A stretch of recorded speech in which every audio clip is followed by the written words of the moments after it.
Do you like fantasy football and sports betting?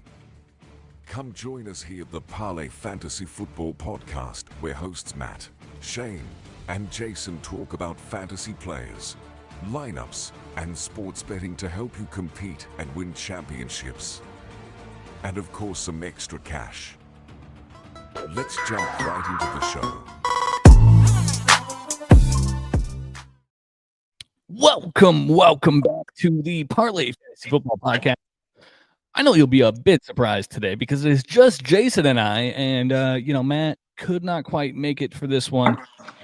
Work stuff, and the travel bug caught him, so he is out on the road. We give our congrats to him on winning last week, but we'll get to that. Our league records man later. League records man, how you doing?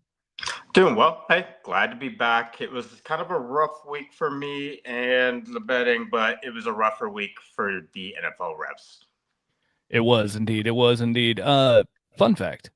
Let's before we get too far into this episode, first of all, this is the betting episode. If you're expecting fantasy football stuff, that comes later. We'll post that tomorrow. Got ahead of myself. I'm Shane. That's Jason. Matt's usually with us.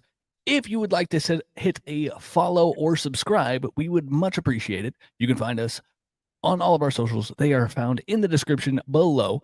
Make sure to go check out fantasy6pack.net. That is who we are partnered with. That's where all of our video content is found.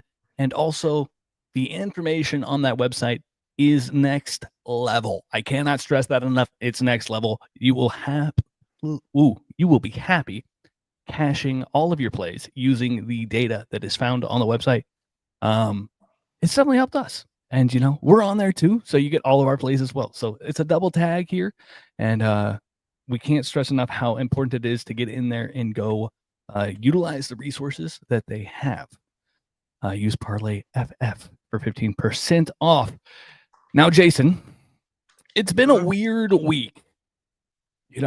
My team lost, your team lost, Matt's team, the rookie didn't know the rule and gave a touchdown in the end zone as a kickoff guy. Quite interesting situations going on. How are we feeling about week 3, and how do these special teams coaches have jobs?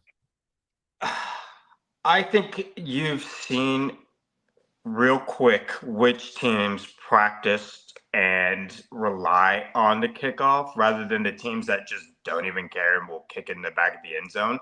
It's nice to see that it's utilized again, and bigger kickoffs to where now if teams are getting punished if they kick in the end zone, there's a touchback, the ball comes up to 35, they need 15 yards, 2 first downs, and you're in field goal range now.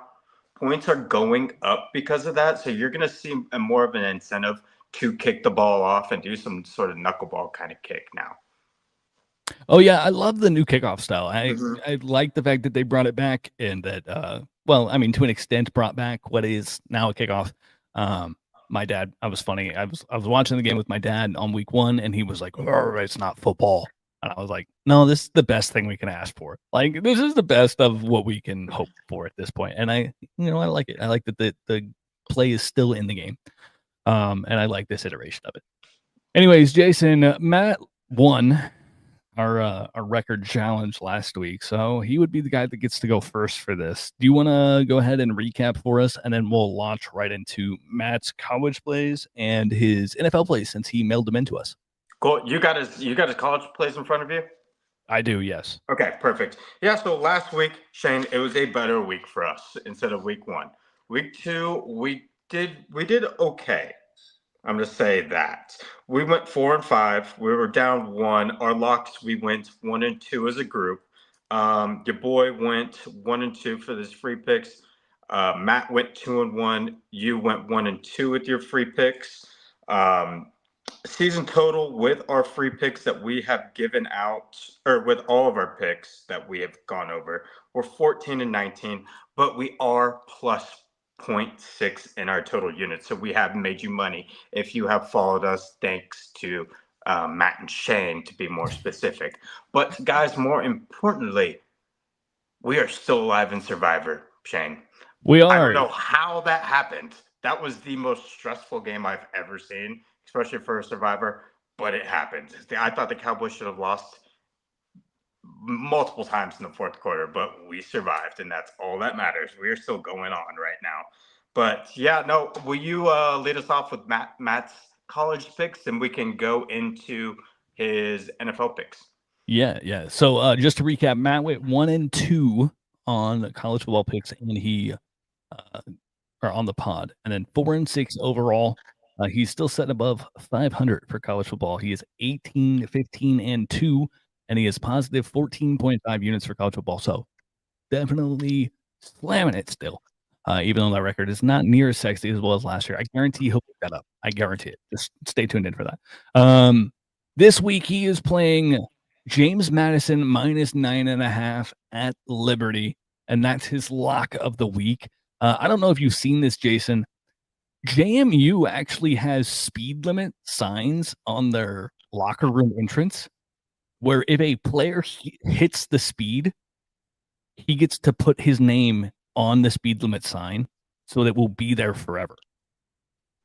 So they have 19, 20, or no, they have 20, 21, 22, and 23. No one has hit 23 miles an hour yet on the field. It has to be in a game. But I thought it was wild. I was like, that's so cool and so fun. I bet you those college students just eat that up. And I think that only adds to what I think is a pretty good program in JMU. So I like to play against Liberty. I really don't think Liberty is that great of a team this year. And JMU, they have a good atmosphere. They've been good in the past, and I haven't gotten to track that recently. But Matt's on his grind, so definitely back those small schools that he backs.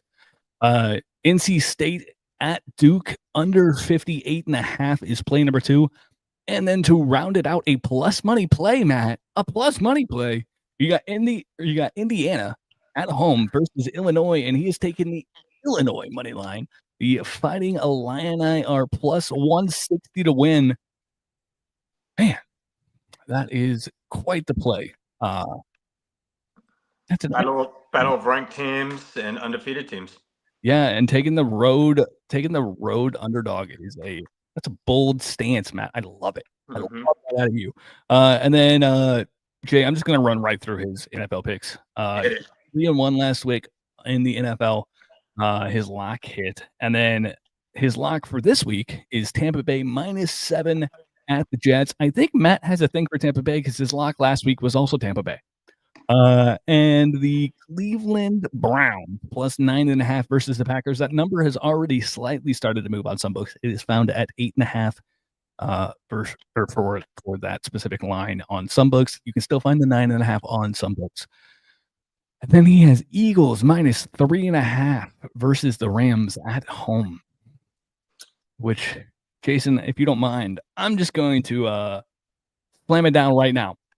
We have a head-to-head, Matt. And you are taking the Eagles -3.5. I am one-upping you. I am taking the Rams money line for one of my plays this week. And I will give you some reasons. I know you're not here to tell me your reasons, and I would love to hear them. So you'll have to tell me later. Listen, the Eagles' regression is coming. And what we saw this past week was not quality football. They ran push on 12% of plays. Sean McVay, fun fact, Jason, was one of the leading coaches in trying to get the tush-push banned. Do you know who put a call in at the end of the week to NFL headquarters and said, hey, what are we going to do about the tush-push? Sean McVay. This play is going to be officiated differently this week. There will be flags. They will not be able to do the things they were able to do against the Chiefs. Unfortunately, it happened against my team, but it is what it is. I'm not salty, but I will say this Eagles team does not look like a competitive unit compared to what they were last year. It's not the same team. So I expect regression. I expect regression in a pretty big way, and the Rams are probably the most complete team right now that they've played all year. So yeah, best D line for sure. Yeah, I think the Rams go in and they stun Philly, and I think that it's a slap to the face to Philly at home.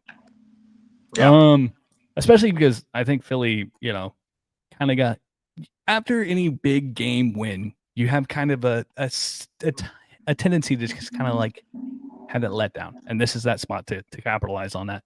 Even though I know the Rams technically had an interesting game against the Titans last week.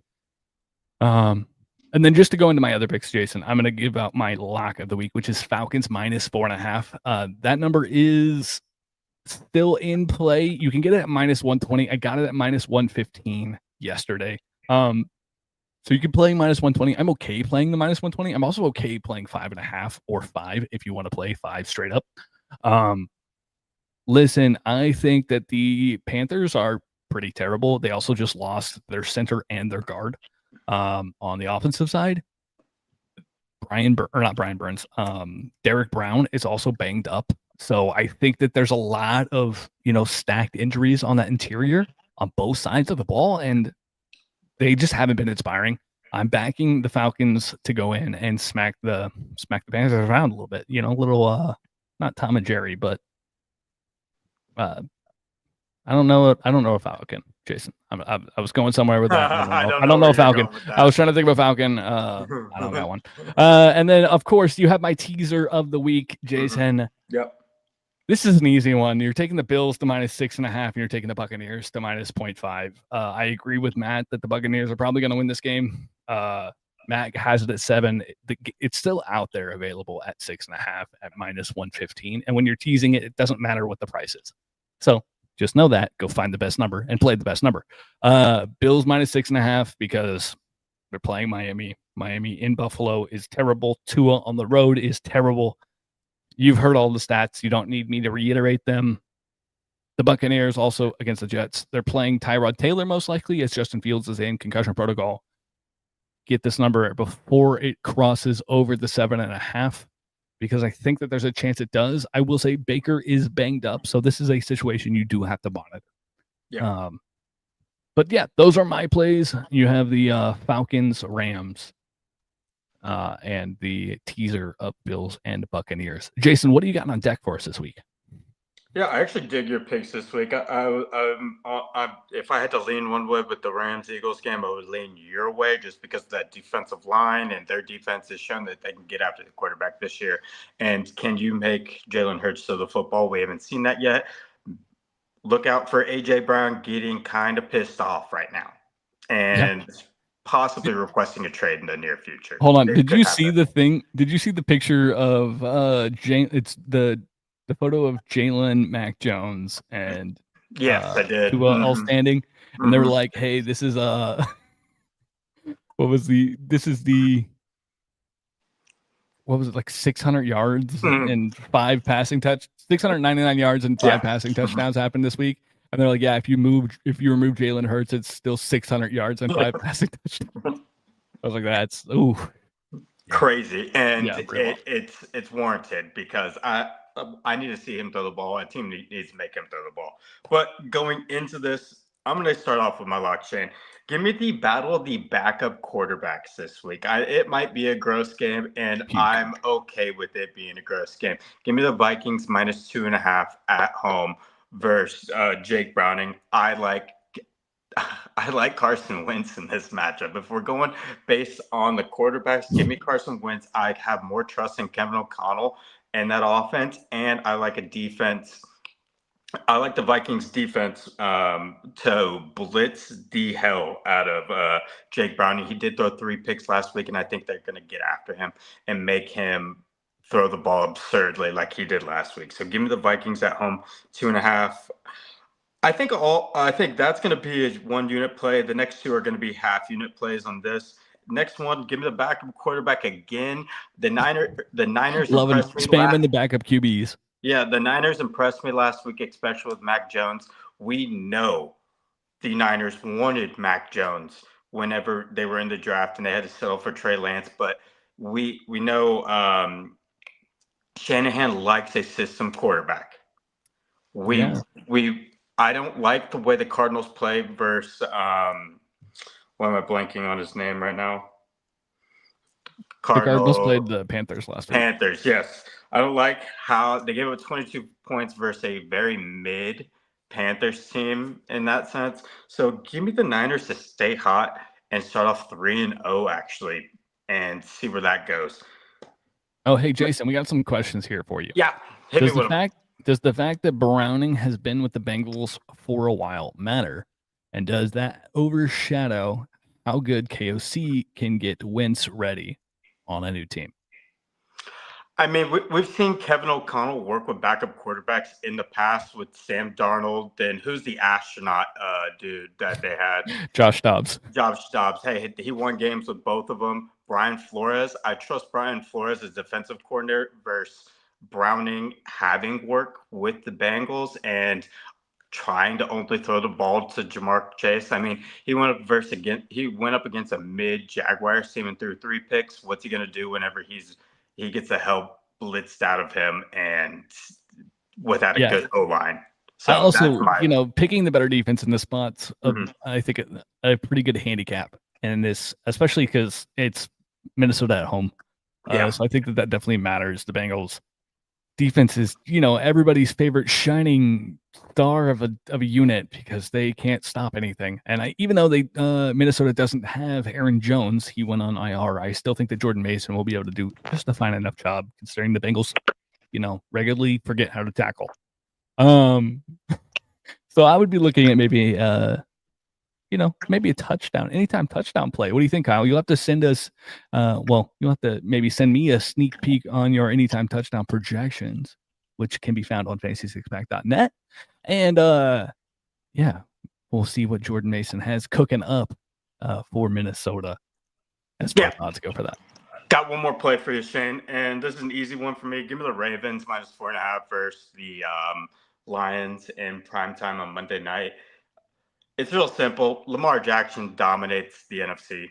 I mean, he's 23-1 versus the NFC in his lifetime.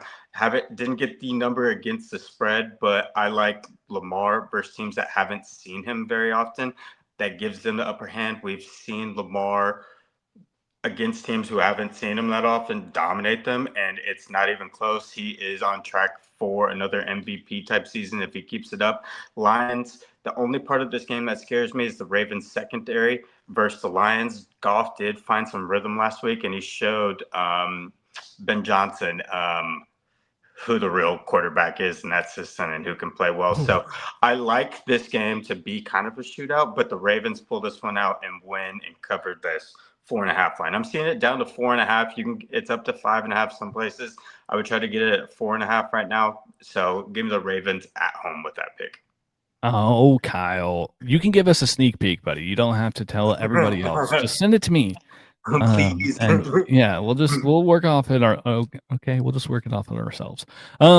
Jason, I'm seeing 4.5 available at ESPN Bet for -105. Jason, here I have some quick fun stats for everybody. Yeah. Favorites of 4 points or more at the closing are 12-0 this year. Road favorites of more than 4.5 points over the last 2 seasons, Jason, are 90-2. Is this that the books are too good at predicting the outcome, or just the ultimate run for the public? Seems like it's an ultimate run for the public, to be completely honest. It seems like it's a lot better team, and Vegas wants to think that there's a little bit of home field advantage and not give you a hook and not give you that 6.5 point number, but they're gonna be like, hey, we're gonna give you a 4.5, 5.5 point number and do what you want with it. Yeah, I agree. I do think that the public has been crushing. We know that. I just thought that those numbers were absolutely insane. Shout out to Bet Labs, because that's where I got those numbers from today. Our survivor pick for this week, since we are still alive, and even when we die, we'll still view our pick. We are locking in with the Tampa Bay Buccaneers. I know that Jason is a little mad at Baker right now, but he has to forgive him because we're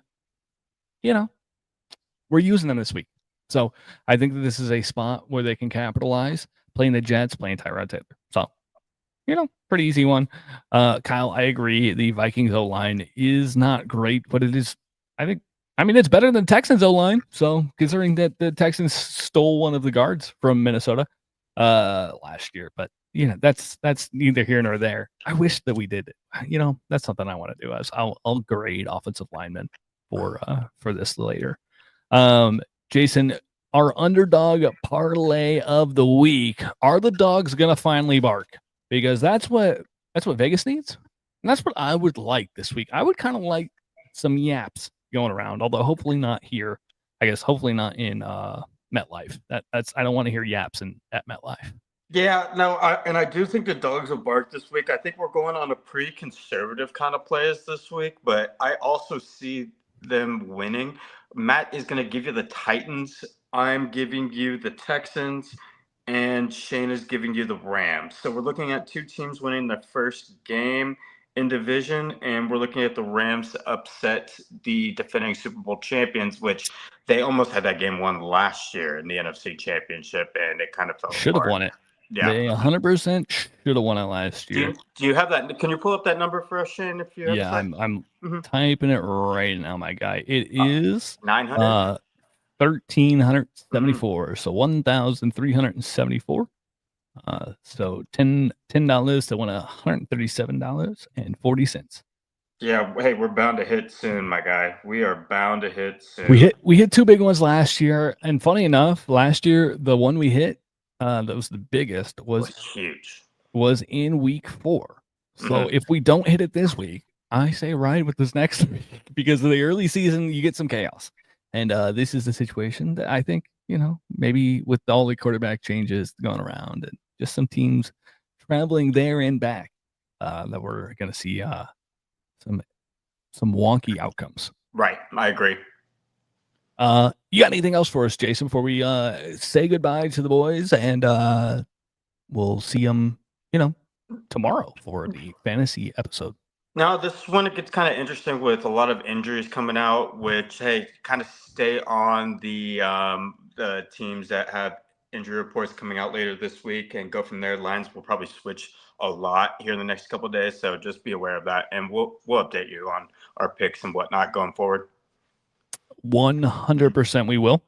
And with that, I think you guys know what to do. Make sure to comment, like, and subscribe. Comment in the comments and tell us what your bet of the week is. Tell us what your lock is. We would love to ride the money train with all of you.